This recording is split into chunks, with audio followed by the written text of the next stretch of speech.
Hey, welcome to Razzball Radio for Monday, June 30th. I am your host, Nick Capozzi, and he doesn't take holidays off, so he's here. Although the holiday, it's Canada Day on Tuesday, and then the 4th of July on Friday. You ready to party?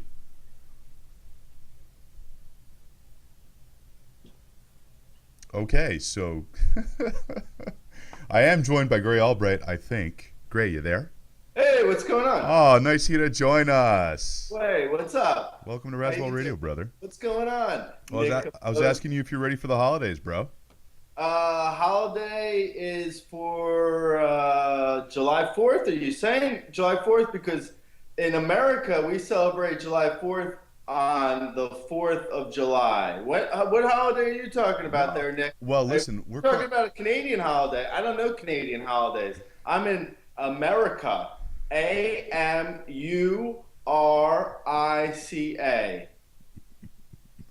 it's Canada Day on Tuesday. We're cross border, so we're just getting ready Oh, for that holiday Tax too. Day. Well, that sounds like a ton of fun, but not as much fun as the 4th of July. You know when the 4th of July is, Nick? On July 4th. Well, that's why they lay it out that way. It's easy to remember, as That's opposed to just giving it a correct. name, and then people would actually have to remember things. All right, let's get started with the news. Big weekend in fantasy baseball. So, let's start with Nolan Arenado. He is back for the Rockies of Colorado. Before he got hurt, he was actually making really good contact, batting 305 and 190 at bats. Only 6 homers, but there was 17 doubles there. I think people got a little excited because he was hitting some homers and had a good average. Is there a chance that those doubles are going to start to turn into homers this year? Because otherwise, he's kind of projecting for 15 to 18 long balls over a full season. Or now that he's back and people kind of have a little bit of a glow from his hot start, would you possibly look at trading him? I'm wondering, could I get a Cliff Notes version of that question? Nolan Arenado Yeah. had a good start, maybe not as good as it Okay. looked. That's it. Okay. Don't go any further. Uh, yeah, Arenado, I liked even in the preseason. He's got sort of like Joey Votto power, where like maybe low 20 homers, good average, and he's got a little bit more than doubles power. I would say just maybe 5 feet more than doubles power, like about the size of Altuve. So like doubles power plus Altuve. All right, I'm with you. I'm with you. So yes, I like Arenado, but he's not like a 40 homer guy. Unless he develops one of these off seasons into, big power. If he takes a winter vacation to Germany. Yeah, or Tobacco. So my question is, though, and this is where I was trying to go with it, would you trade him based off his hot start and maybe his start is worth more than what he'll actually produce rest of the season? Uh, I would say it depends what you get, just about with any guy and any trade. Depends on your needs, and if you need a starter, Arenado's not going to pitch. So yeah, you trade him. But Arenado is a 320 homer, good counting stats guy in the middle of a great lineup. The Rockies are first in the league for batting average, so they always have guys on base. They're just even on in away games, they've been decent this year. But in home games, obviously, they're incredible. So yeah, I mean, I like Arenado. I don't think he's you know a first round talent this year. So if you're getting something like that, or even a second round or a third round, I'd say Arenado is probably around a fourth round talent. He's someone who, maybe like I'd put him on the same plane as like a Rizzo, Okay, Rizzo has more power but less average. that's a good comp. Yeah. Okay, Bryce Harper is back. How long until he runs into a wall? Mm. I would We get give the him timer about going. yeah, I would say Harper is probably at any moment you're gonna find Harper is just gonna he's like the kind of guy where he just keeps moving and you have to open the door or he will slam right into the door. Is his long-term future at first base? Do they have to move him out of the outfield? I'd love to see an interleague game between the Nationals and the Blue Jays and see Brett Lowry versus Harper. At some point, they're going to collide because they just can't stay healthy and they always are running into They're something. like magnets. So do you think he stays in the outfield long term? There was talk of him maybe moving behind the plate, which is absurd. That's not going to happen. But could he maybe move to first base? Yeah, maybe at some point in his career, he's not moving there anytime in the near future. Though that's absurd. Okay, fair enough. We got a If, lot. if anything, Zimmerman would move to first, and Harper would stay in the outfield. Real quick, we got a lot to get to after the break, but right before the break, quick question. Is Hanley Ramirez the biggest suck of all time? Oh, I tweaked my calf again. I'm day to day again. Yeah, I think Hanley's like the kid in third grade who's like, I gotta go to the nurse. Like, why? I and then he just like he hits himself with a pencil or something. It's like I got a pencil in my arm. Is Hanley the Spanish word for day to day? Yeah, totally. All right, we're going to go to break. After that, we're going to come back. Lots more to get to, including, are you betting on Mookie Betts? We'll let you know right after. All right, we're back on Razzball Radio with my man Gray Allbite Gray. Mookie Betts gets called up over the weekend, goes 1 for 3 with a run in his debut. He killed it in the minors, 345 average, but this is the really interesting stat here. Let me pull it up, the actual OPS, which I don't have in front of me. I think it's 957. 8 homers, 21 doubles to go with 29 steals. On the surface, he looks like a Sagnoff. Steals ain't got no face. However, those are some pretty impressive numbers he had in the minors. What are your thoughts on him? Marcus? Mookie. You mean Marcus Betts? Everyone's going kooky for Mookie, man. Where you been? Marcus is actually his real name. Oh, is it? Yeah. I would say, yeah, as of right now, I would look at him for steals and average. It looks like he can, I don't know. I mean, it looks like he can hit power for sure. His minor league numbers were impressive. I'd say I wouldn't count on the power translating immediately, but the great thing is about speed. You don't lose speed when you go from the minors to the majors. You have, if guys are fast, they're fast. They're Right. going to be fast. They're always fast. They're not like they're suddenly not going to be fast without possibly, inheriting Hanley's hamstring or something, or his calf. I'd say Betts is a good bet. I see what you did there. Yeah. You see it. And I'd say he's a good bet for maybe 15 steals for the rest of the season, which is not, it's not amazing, but it's good. It's definitely valuable in most leagues. And he also has a possibility for maybe, 3 to 5 homers. Now, in a small sample size, that's what she said. Anything could happen, and possibly, maybe he hits 7 homers and steals 20 bases, which over, just a half season is incredible. That would be prorated over a full season. You're looking at a 15 homer, 40 steal guy, which is that's like second round numbers, maybe first round if it has a good average. So, yeah, I mean, possibly Carlos Gomez comparable, maybe nothing more than Alejandro De Aza. Okay, that's fair. Speaking of small, Jose Altuve has played big this year. He's hitting 347, 2 home runs, 26 RBIs, 36 steals. Let's compare that to Robinson Cano hitting 319, which is standard form for him, but only 5 home runs and 5 steals. Or Jason Kipnis, 249, 3 homers, 8 steals. Has Jose Altuve become the number one second baseman? No, not even close. First of all, him and Cano are not.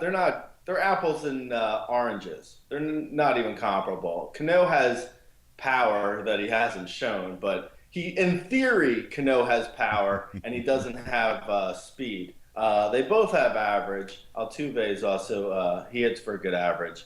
Kitness, on the other hand, doesn't hit for average. He usually hits for power, and he has some speed, more like a 2020 or 2015 guy. Right now, Kipnis is. I in the preseason, I don't know if you remember, but I said to stay away from Kipnis because I thought he was overrated going into the season.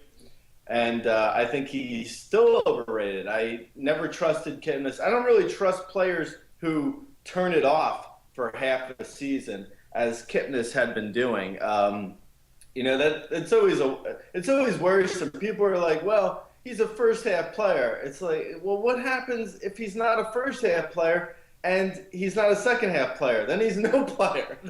Then you have exactly what is happening right now with Kipnis. So now you have a player who's never performed well in the second half, who has to perform well in the second half, or you're getting absolutely no value from him this year. I just got really excited. Okay, so let's take Kipnis out of the equation. You're really firm on your stance that you would still take Cano over Altuve. Yeah, if it was a trade scenario, I would say I would take Cano over Altuve, but I wouldn't do the trade either. Okay. So, in other words, if I had Altuve, I would just take whatever stats he's given me, accept it, and move on, and go for something else. I don't like trading apples for apples anyway. I'm not trading a second baseman for a second. Hold on. Wait, stop. You just said it was apples and oranges. Now you're saying they're apples and apples. What's the story? I'm mixing my fruit metaphors. No, what I'm saying is trading a second baseman for a second baseman is apples for apples. I know. Trading Altuve for Cano is apples and oranges. But I wouldn't do it because I wouldn't do the apples for apples. See, this is what we do on Canada Day in Canada. We give each other hard times and hit each other in the face with hockey sticks. Hey, guess what? I am excited to watch the Astros and Mariners tonight. I have never been excited for that matchup before. Do you know why, Mr. Albright? Because Barbara Bush is going to be in attendance and you have this weird thing for her? Well, when she's filling out her box scores, I'm curious to see if she'll be able to spell Taijuan Walker. Ooh, Taijuan. I'm excited for this guy. I love Taijuan. This guy, oh man, I'm so afraid he's going to have like a 5 ERA the rest of the season because I've hyped him so much. But this guy's stuff is so good. He pitches in Safeco. I know. I'm overhyping him. But, there's been a lot of guys come up this year. I wasn't on the hype train with them, but I am with Taijuan. You with me?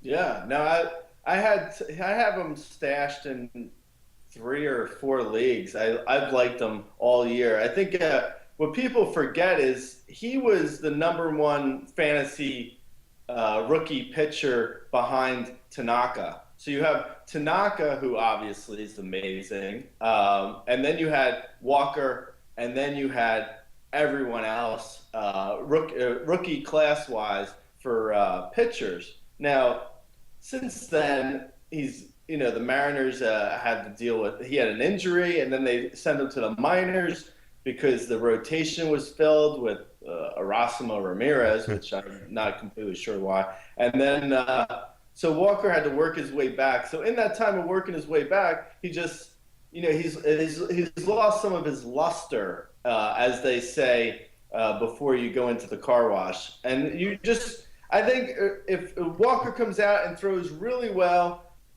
everyone is going to be like, oh, wait, it's Taijuan Walker. He was supposed to be great. That's right. He's still very raw and Listen, Gray, I would love to let you go on a Taijuan Walker rant for 10 minutes because he's my man, but we do have to go to break. Just real quick, yes or no? Is he a top 25 starting pitcher rest of the season? Yes or no? No. Okay, we'll be back right after this. We'll talk some messy bullpen situations for this. All right, we're back on Razzball Radio, part of the Fantasy Sports Network family, now on Cablevision. Thanks, New York. So, great talk to me about what's happening in San Francisco. It got a little messy, and I'm not talking about the Sea Lions on Pier 39. Romo is out. Apparently, a 7.5 ERA over May and June ain't good anymore. So, looks like Jeremy Afelt up is the guy, unless you think maybe Castillo has a shot. What do you think? Since we're on in New York, I should make sure oh wait, I already have a heavy New Jersey, New York accent, so I don't need to add more in, right? We're good. Yeah, we're good. Okay, because I wasn't sure if the results came back from the audience test, where everyone was like, "Oh yeah, I like that Gray. I understand him real well. I don't understand those people who pronunciate so well." New York. So back to the other coast, the ex-New York Giants. I would say, you have to get Casilia for the Giants bullpen. Yeah, you pick them up for sure. Every league. Over a Felt? Yeah, well, he's more of a situational save guy. See, it's messy. Yeah, but it's not going to stay messy. I felt. It's like a night out at Haight Ashbury. It's messy. Gilbert Gottfried impersonation. I felt. So, was that bad? That was pretty good. Oh yeah, thanks. He's more situational. He gave up 2 runs on Sunday. I don't know. I would say probably Romo's going to get the job back, but I would definitely go Casilia over Afelt.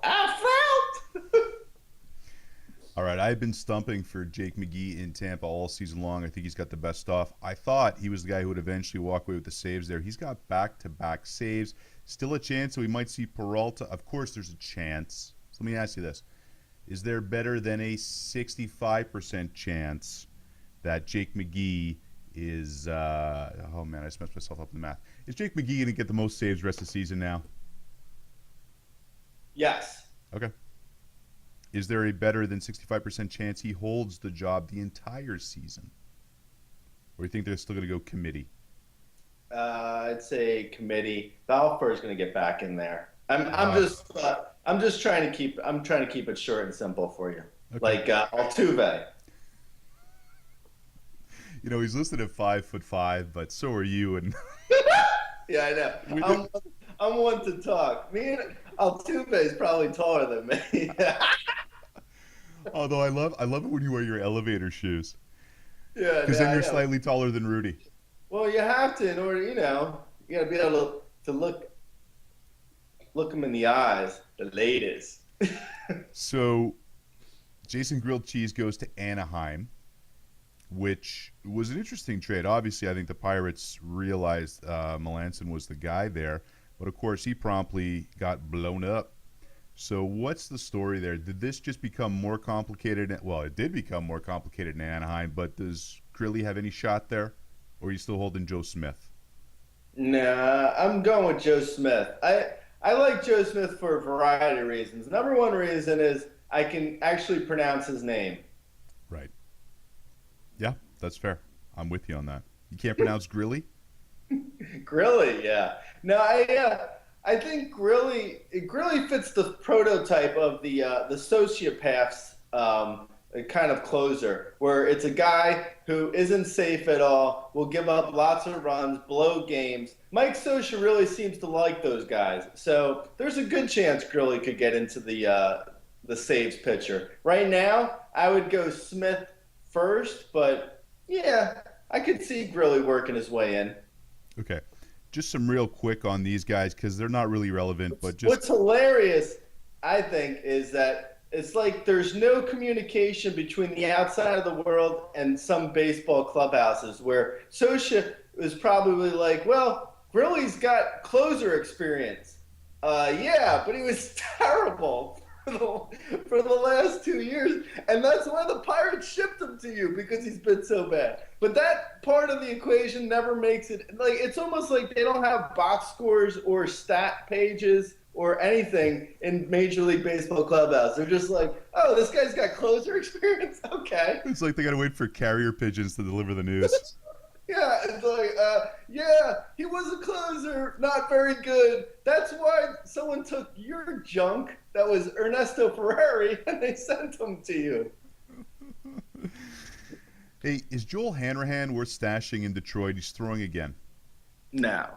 Okay, Gray, I want to go through a couple of guys here real quick. I just need a yes or no, thumbs up, thumbs down. Clay Buchholz back in the rotation for the Bo Sox. Do we care? In AL only leagues. Okay. Ooh, short and concise. I like it. Matt Cain has a decent start, but it's against the Reds.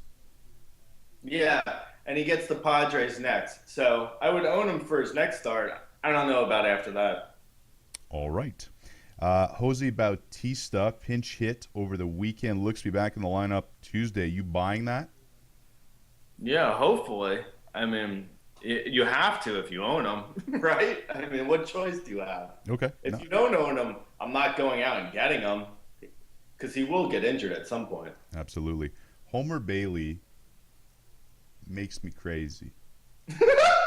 Real crazy.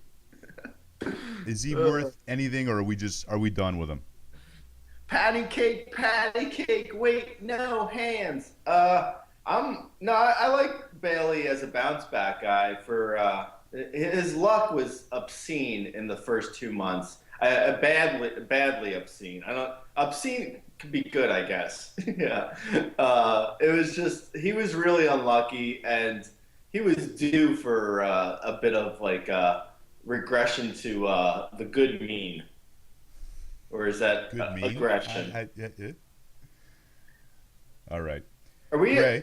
Is it aggression or regression when you're going up? No, it's regression when you're going down. Gray, I just want to let you know, I really appreciate you joining us today on Razzball Radio. I will be here the rest of the week. That's right. I'm coming in to work on Canada Day and the 4th of July because I'm like that. Wow. But I'll see you on Wednesday. Tomorrow, we'll be back with the regular cast of Tuesday characters, including Sky, Guru, and maybe someone else, depending on who we can get. All right. Thanks for joining us today on Razzball Radio. We're out of here. Lights. Okay.